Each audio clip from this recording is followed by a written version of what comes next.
What's up, 7th grade? Mr. Snyder here with your assignment for today. Really looking forward to this one to see what you guys are going to be coming up with. You are taking what you did earlier this week in terms of finding those really unique phrases and things that stuck out to you, and you are going to be turning them into a poem. All right? That's why we call it a found poem. These are from the words and phrases that you found in excerpt 2 specifically, and you are going to turn it into your own artistic creation.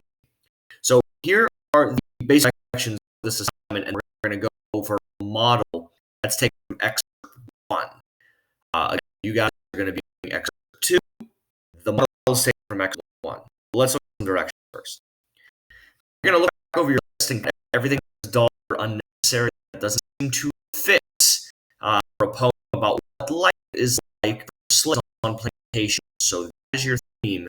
You're writing a poem about what life was like for slaves on plantations from the words that you found, phrases that you found in excerpt 2. Your poem, the whole thing should be fewer than 30 words.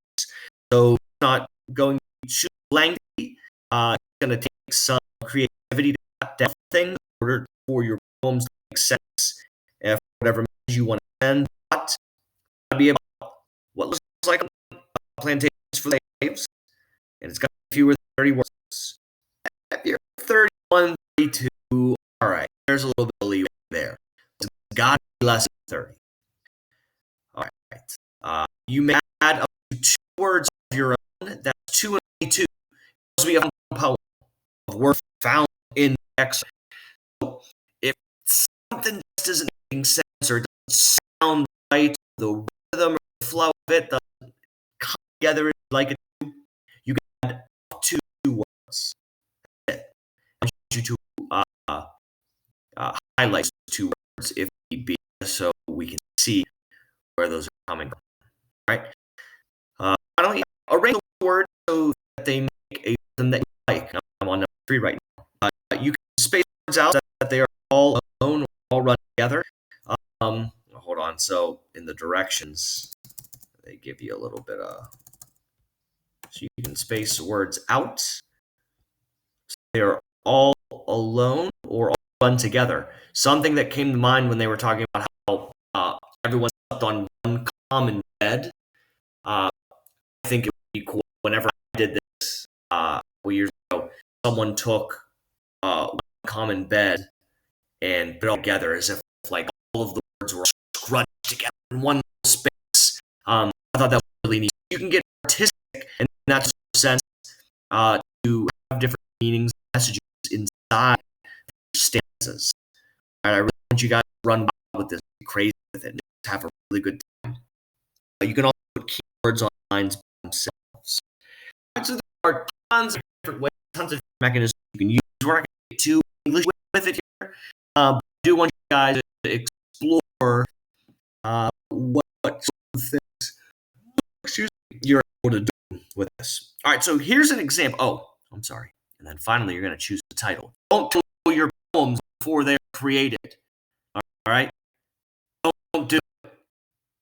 Part of the artistic experience is being able to get something you've created and then name it, right? Because you don't want to be boxed in by the name of a title and feel pressure to conform to that title. The title will be organic and created after you have created your masterpiece here. So this is the model. This is about Douglas's mother from excerpt 1. It's titled "Mother in the Night." Mother, she journeyed to see me at night, lying beside me, never by the light of day, whipping penalty.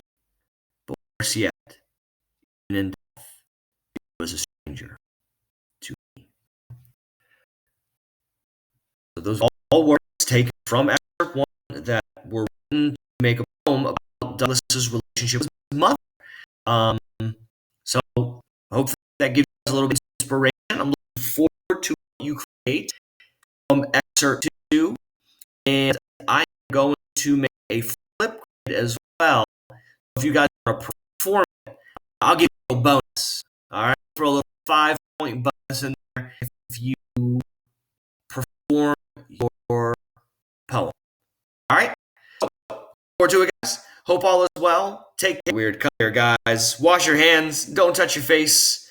And I will talk to you guys soon. Take it easy.